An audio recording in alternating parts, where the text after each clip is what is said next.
I've just been finding it seems like there's a lot of concentration of responsibility over time. Do you Yep. think that that's also a natural thing, or do you think that it's possible to, that's more just a reflection of If if you time simply let limitations?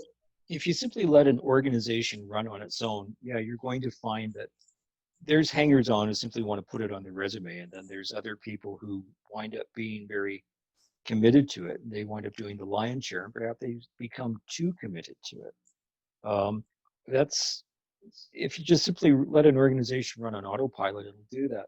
A well-run organization, I think, and I mentioned this to you before, it'll have three generations to it. Um, any sort of organization, but I'll pick on a business. I'll pick on my favorite masonry contractor.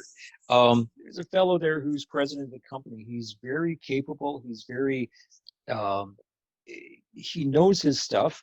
His dad built the company. Every now and again, he can lean on his dad for expertise and experience whenever that's necessary, but he can run this place on his own. And in back of him, there's a whole generation of younger guys than he is that he's training and grooming to come up the ladders so that they can eventually do what he does and he can go on and be the expert with the experience.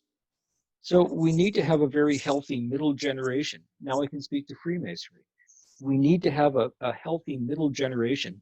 We certainly have got a plethora of expertise and experience that we can lean on, but the younger generation, they tend to be very eager people who want to do whatever for our organization, but they lack the skills. Perhaps they don't have the sort of time commitment that we used to. Perhaps they don't have the sort of financial capability that we used to. But we need to mentor those, this middle generation, need to mentor those younger men so that they can eventually run a proper organization. We need to engage them. And that way it gets away from the idea of 10% of the people doing 90% of the work and remain relevant. I mean, whatever it is you do, it's got to be something that works.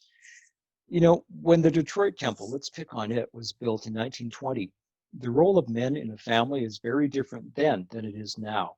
And I think that you find a lot of our time uh, is spent doing things that men didn't do back in the 20s.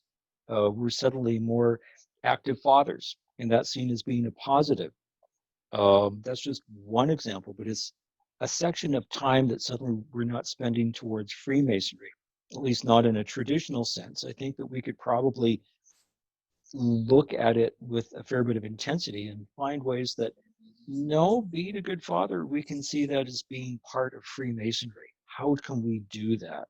And how can this organization, not necessarily a building, how can this organization work to serve us that way?